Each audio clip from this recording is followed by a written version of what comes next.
para lang maging Senate President, handang iwan daw ang majority at babalik sa kampo ni Tito Soto?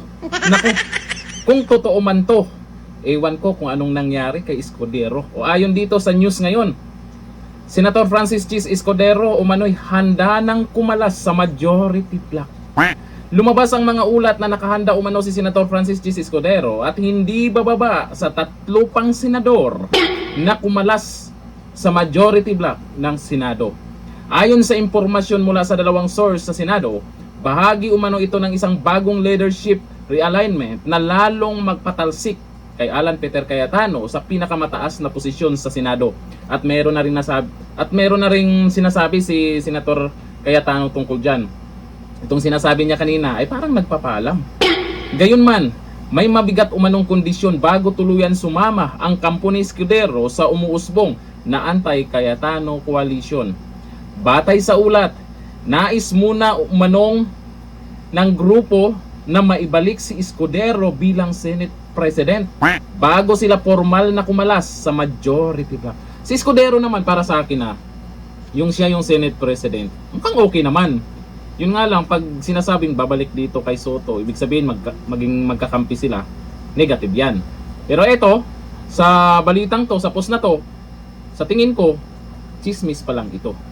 Patuloy namang umiinit ang usapin sa Senado matapos ang sunod-sunod na balita tungkol sa posibleng panibagong leadership, shake-up at pagbabago ng alyansa sa loob ng kapulungan. Umani naman ang iba't ibang reaksyon ang online ang naturang ulat. Sana naman yung mga senador dyan ay mag-isip-isip din kung ano yung magiging desisyon nila. Kasi sa lahat ng senador dyan, para sa akin, ito talaga si Senator Cayetano ang dapat na nandyan na maging leader.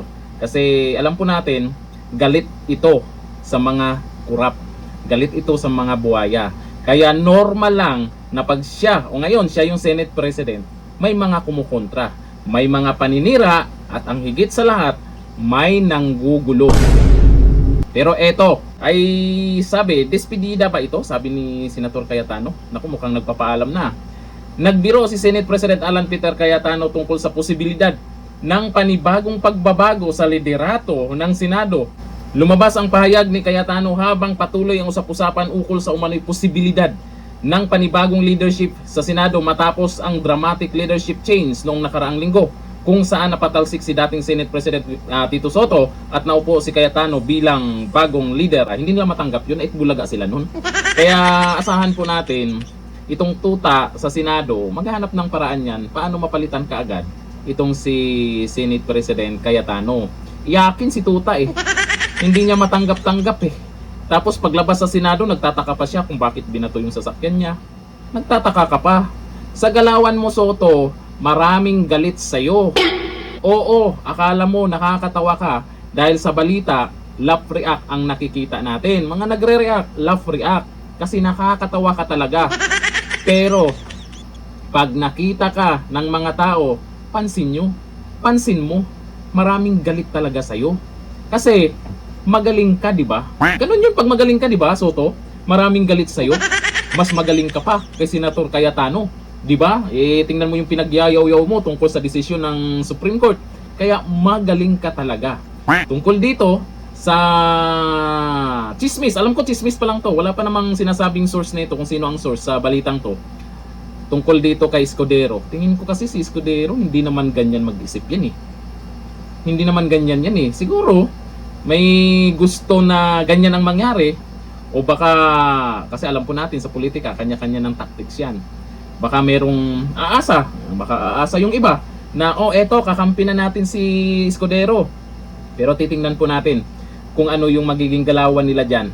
Kasi sa ngayon po talaga marami pong kinakabahan pag si Senate President Cayetano ang patuloy na magiging leader sa Senado. Unang-una dito sa impeachment. Sumunod dito kay Senator Bato de la Rosa na hindi sila nagtagumpay na hulihin dyan sa Senado nakaraan, di ba? Tapos tungkol dito sa Blue Ribbon Committee. Posible kaya na si Marcoleta na naman dyan? Yung mga investigasyon tungkol sa korupsyon. Nako, sa totoo lang, itong si Cayetano talaga ang isa sa may tiwala ako na gustong mapanagot itong mga kurap. Dahil galit po yan sa kurap mula pa noon itong si Cayetano. Kaya patuloy na sinusuportahan ito ng mga naniniwala sa kanila.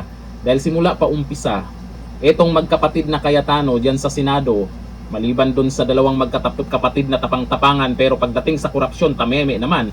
Itong Cayetano ay maasahan po natin.